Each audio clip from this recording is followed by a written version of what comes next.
Wanafunzi pamoja na walimu wa chuo cha kiufundi na taasisi cha Molo hawakuachwa nyuma katika kuadhimisha siku ya mazingira, wakichukua hatua ya upanzi wa miche ya matunda kwenye sehemu mbalimbali. Sehemu mojawapo ikiwa shule ya msingi ya Sokoro, ambapo walijumuika na wanafunzi wa shule hiyo katika kufanikisha zoezi hilo, huku wakipanda miche mingi zaidi ili kuboresha mazingira katika eneo hilo, kwani eneo hili limeweza kujulikana na kuboreka kwa kilimo. Pengine Mr. Kide, ungetuambia the main aim ya siku ya leo ilikuwa gani? The main aim. Kusudi kuu la siku ya leo ilikuwa ni kupanda miti bilioni 15 na kama shule yetu tulipewa tupande miti 1350.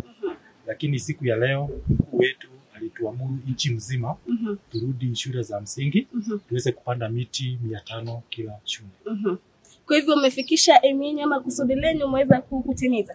Kulingana na mimi kusudi letu tumetimiza na tumeweza kuongeza pia miti ya matunda ndio hawa wanafunzi wakati itakapotoa matunda waweze kupata lishe bora.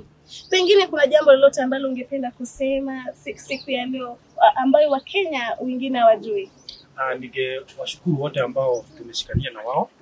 Ningeshukuru mwalimu mkuu wa hapa. Ningeshukuru hadi watu wa Red Cross niliona hapa. Ningeshukuru wanafunzi shuleni mwetu na wale wote ambao tumeshirikiana na wao. Na asante sana Mr. Kide.